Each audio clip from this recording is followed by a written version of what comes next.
आज आपण बुद्धिमत्तेतल्या एका सूचना पालन या घटकाचा अभ्यास करणार आहे. सूचना पालन म्हणजे सूचना काय, अशी सूचना दिलेली असते आणि त्या सूचनेनुसार तुम्हाला वागायचं आणि त्या सूचनेनुसार उत्तर काढायचं.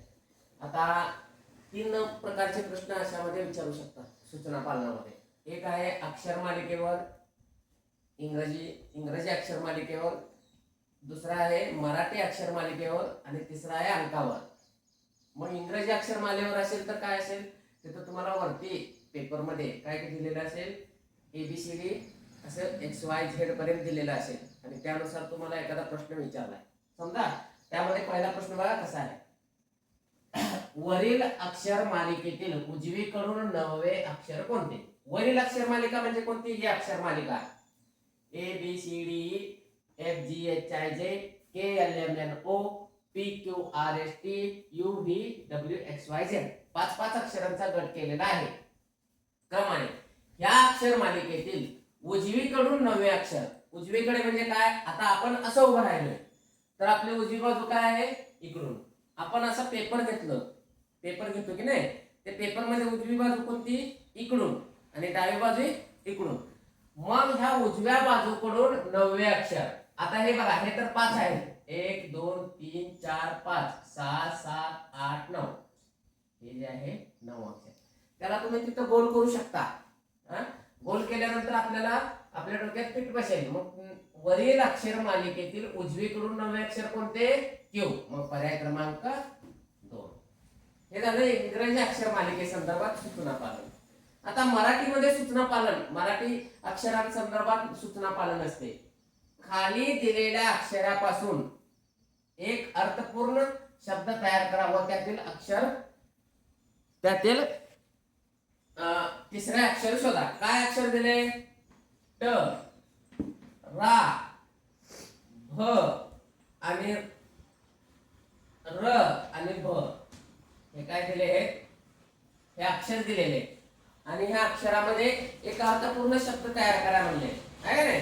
मग आणि ते अर्थपूर्ण शब्द बनवल्यानंतर त्यातील तिसरे अक्षर कोणते, ह्याला अंडरलाईन करायचं. तिसरे अक्षर आता काय दिले अक्षर? ट, रा, भ, र, भ. ह्याच्यापासून एखादा अर्थपूर्ण शब्द तुम्हाला माहिती आहे का? काय होऊ शकते? भरभराट असा शब्द तयार होऊ शकतो. काय होऊ शकतो? भरभराट. भरभराट म्हणजे काय? समृद्धी आहे का नाही. खूप भरभराट झाली असे म्हणतात का नाही, त्या असा अर्थपूर्ण शब्द तयार झाला, भरभराट. मग त्यातला अक्षर, तिसरा अक्षर कोणतं? 1 2 3. तिसरा अक्षर कोणता आहे? ब.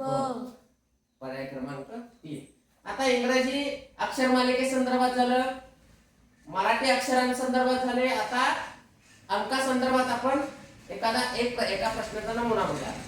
2 9 4 3 6 8 5 2 3 4 8 7 9 3 2 3 8 या संख्या मालिकेत, ही संख्या मालिका, ह्या संख्या मालिकेत 3 हा अंक किती वेळा आलेला आहे? मग 3 हा अंक मोजायचा आपल्याला. मग काय करायचं? 3 अंकाला गोल करत जायचं. 1 2 3 4 आहे का नाही. किती वेळा आलेले आहे 3 असं अंक? 1 2 3 4. मग पर्याय क्रमांक 4. बघा अशा साध्या. मग संख्या सूचना पालनामध्ये कोणकोणत्या प्रकारचे 3 प्रश्न येऊ शकतात? एक तुम्हाला इंग्रजी अंक मालिकेवर येऊ शकतात, किंवा अक्षर दिलेली असतात आणि त्या अक्षरापासून अर्थपूर्ण शब्द तयार करायचा आणि त्या अक्षरापासून अर्थपूर्ण शब्द तयार करून त्यातील एखाद्या क्रमांकावर असलेले अक्षर सांगा म्हणा. त्याच्यानंतर संख्या मालिका दिलेल्या आहे, संख्या दिलेल्या आहेत, अशा खूप संख्या दिलेल्या आहेत अंक, आणि त्या अंकावर एखादा अंक किती वेळा आलेला आहे हा विचारला. आता हे अर्थपूर्ण शब्द तयार करा. तुम्हाला पहिले दुसरीला बघा प्रश्न आलेला असतो, असं दिले बघा. सांगा ह्याच्यापासून एखादा अर्थपूर्ण काय शब्द बनवू शकतो? भारत. त्याच्यानंतर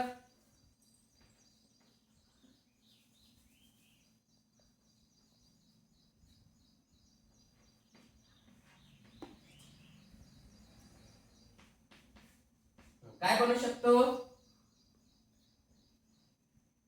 एखादा बघा परिषद, जिल्हा परिषद मध्ये परिषद आहे की नाही, ती परिषद. अशा प्रकारे मग हा परिषद. मग काय विचार केले सांगितले, ह्यापासून अर्थपूर्ण शब्द बनवा आणि ह्यातील चौथा अक्षर सांगा द. यापासून अर्थपूर्ण शब्द तयार करा, ह्या अक्षरांपासून अर्थपूर्ण शब्द तयार करा आणि त्यातलं दुसरं अक्षर सांगा र.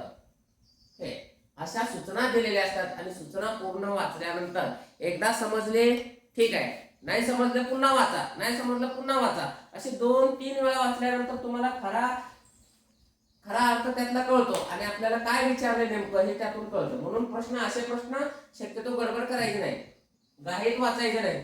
एकदा वाचा, नाही कळलं तर पुन्हा वाचा, म्हणजे तुम्हाला लक्षात येईल. लक्षात आलं? बीडीएस मधला हा आपण दुसरा घटक पाहिलाय. पहिला घटक याच्या अगोदरचा व्हिडिओ तुम्हाला बघितलाय आपण. आपण सरावासाठी असे व्हिडिओ बनवतो.